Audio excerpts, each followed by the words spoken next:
Hey guys, welcome to Backyard Beer Brothers. My name's Rory Doherty, and in today's episode, we're going to be drinking an international beer, and it's this one, which is the Mango Nation Hazy IPA from Engkanto. So, this is an international beer. It's coming all the way from the Philippines. It's from an area called Carmona, but super keen. And the reason being is I actually was able to get two beers from this particular brewery. I was sort of holding fire on reviewing them, but the other day just decided, I'll have one of them. So I had one which was called I think it was called the Purple Rain. Might have been like a lager or ale or something.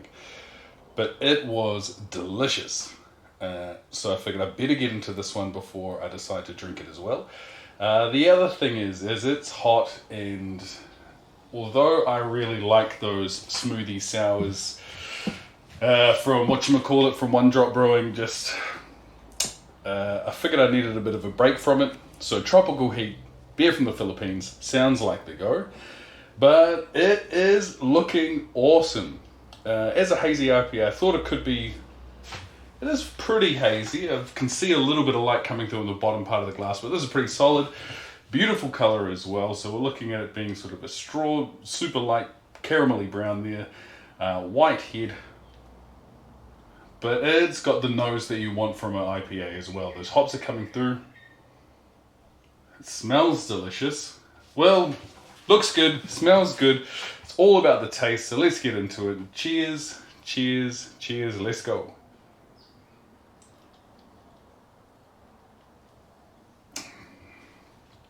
Oh man, it is awesome. Alright. So, it is like the perfect level of bitterness up the front and around the sides of the mouth as well, but that just sort of fades very quickly as well. It doesn't sort of linger around. But like delicious taste. There is almost no mango though. It's just a hazy IPA. It's delicious. As far as the Mango Nation, what does it say here? Hang on. It says, a fusion of local mangoes with the juicy and fruity flavors of incredible hops. This hazy IPA is a tropical escape. So it says, well, to tell you a little bit about the beer, it's 330ml bottle. Looks at 5.7% ABV. Also says 1.5 standard drinks.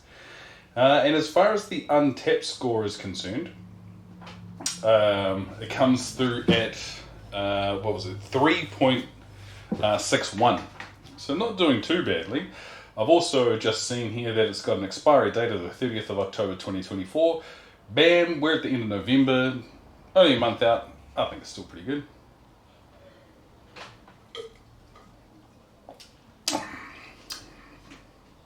But damn.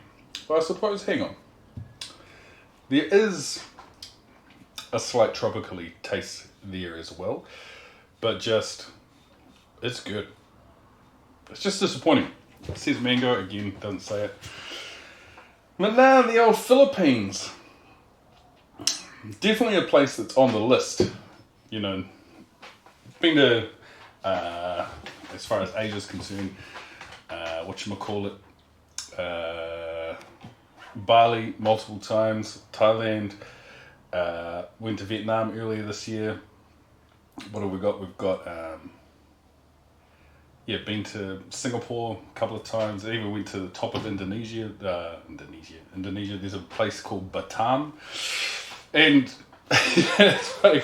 So you get to Batam from Singapore, and been to Bali multiple times. And someone said that Batam is similar to Bali, as in like New Zealanders and Australians. We go to Bali because it's the bottom of Indonesia. A lot of people that live in sort of Singapore, Malaysia, that sort of area, they go to Batam. It's the top of Indonesia, and it's basically the same as Bali.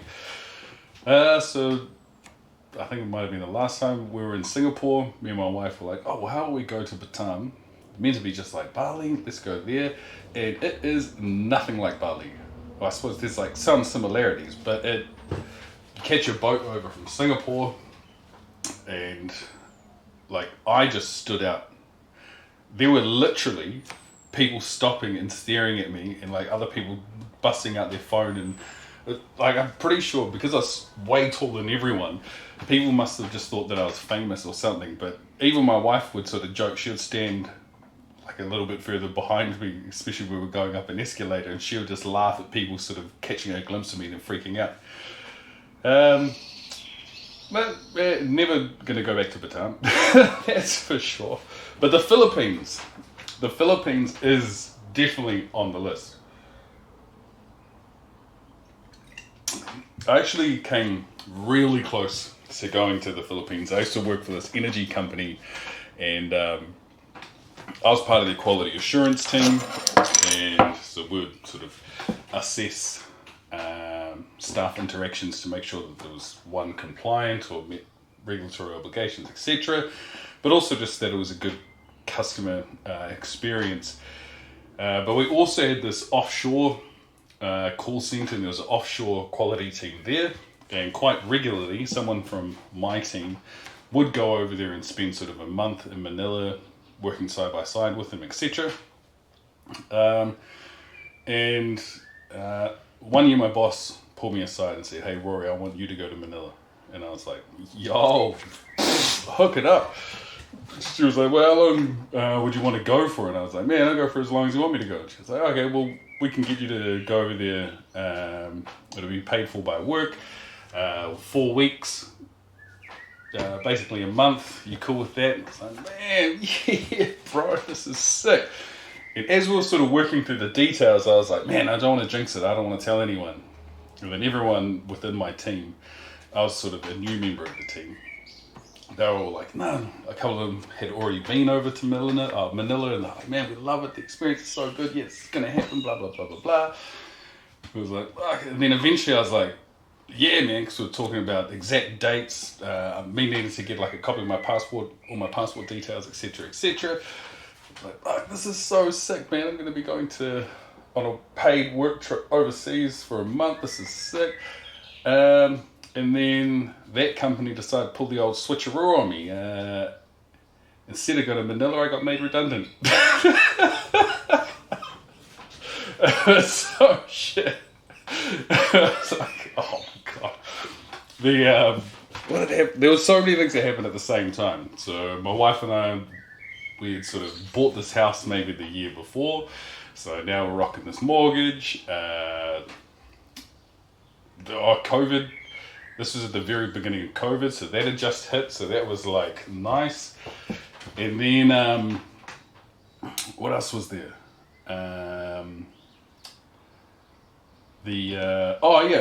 We literally just had my son. So I went on paternity leave. So I think I took like 4 weeks maybe.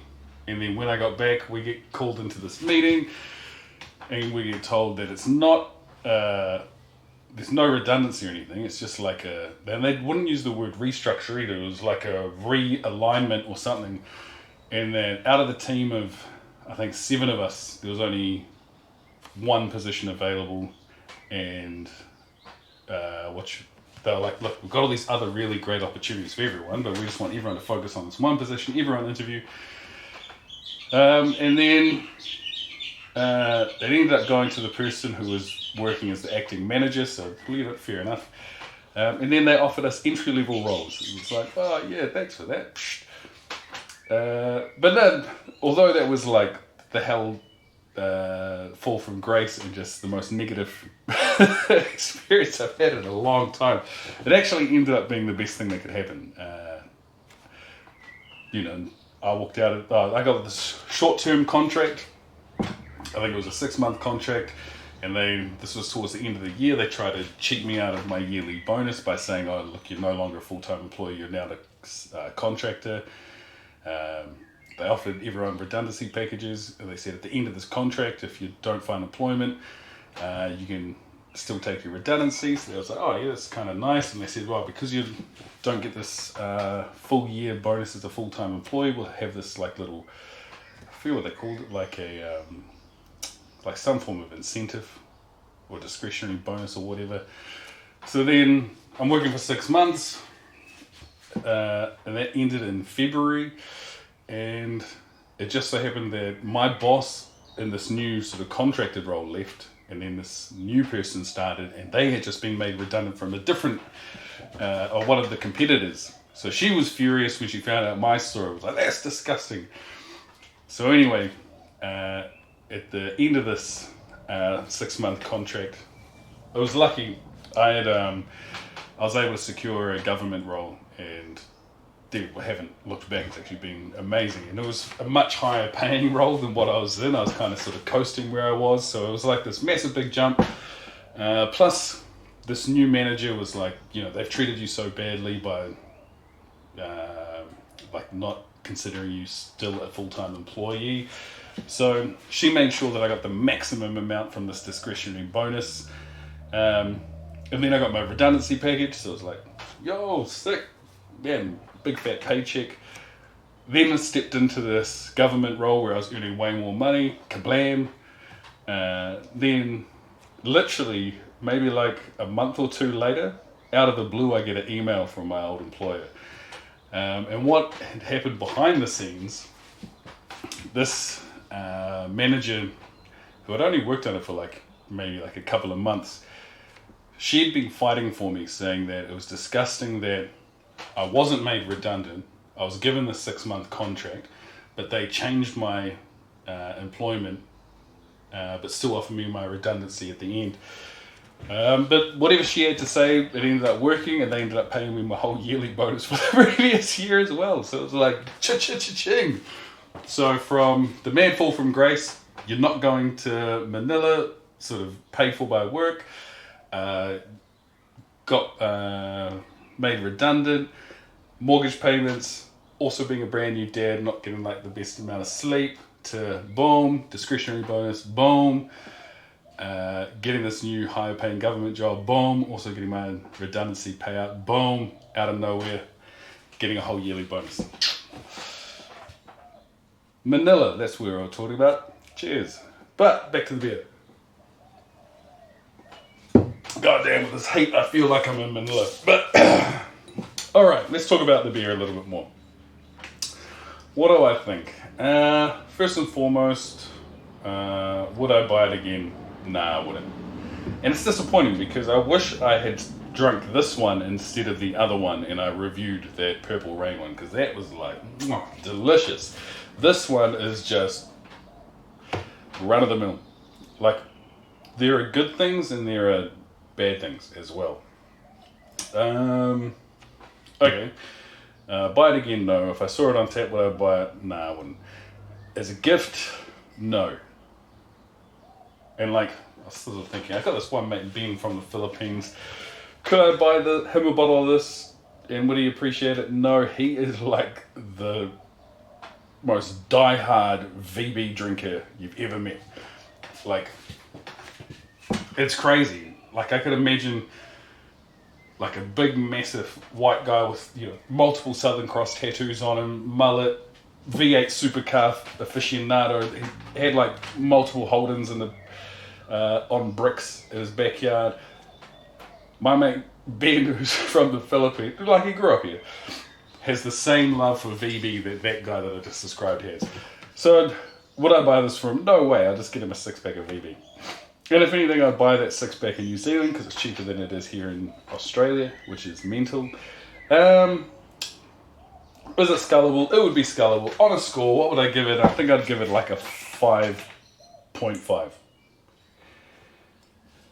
Initially, it was as a normal Hazy IPA, it's pretty good. But it's just the fact that it's missing a lot. It says that it's going to be delivering mango, and it's not. I've had a lot of IPAs that have those tropical notes coming through, and that's from the hops. Whereas this sounds like it's also got mangoes chucked in there, but it's just nowhere to be seen. Yeah, 5.5. No, I think 5.5. Let's just go with that. But with that being said, we've got the score 5.5. We've also got the end of the beer. So with that being said, we've made it to the end of the episode. And if you've made it this far, thank you very much for watching. Please feel free to hit the like, hit the subscribe. And as always, I hope you have a good one. Cheers.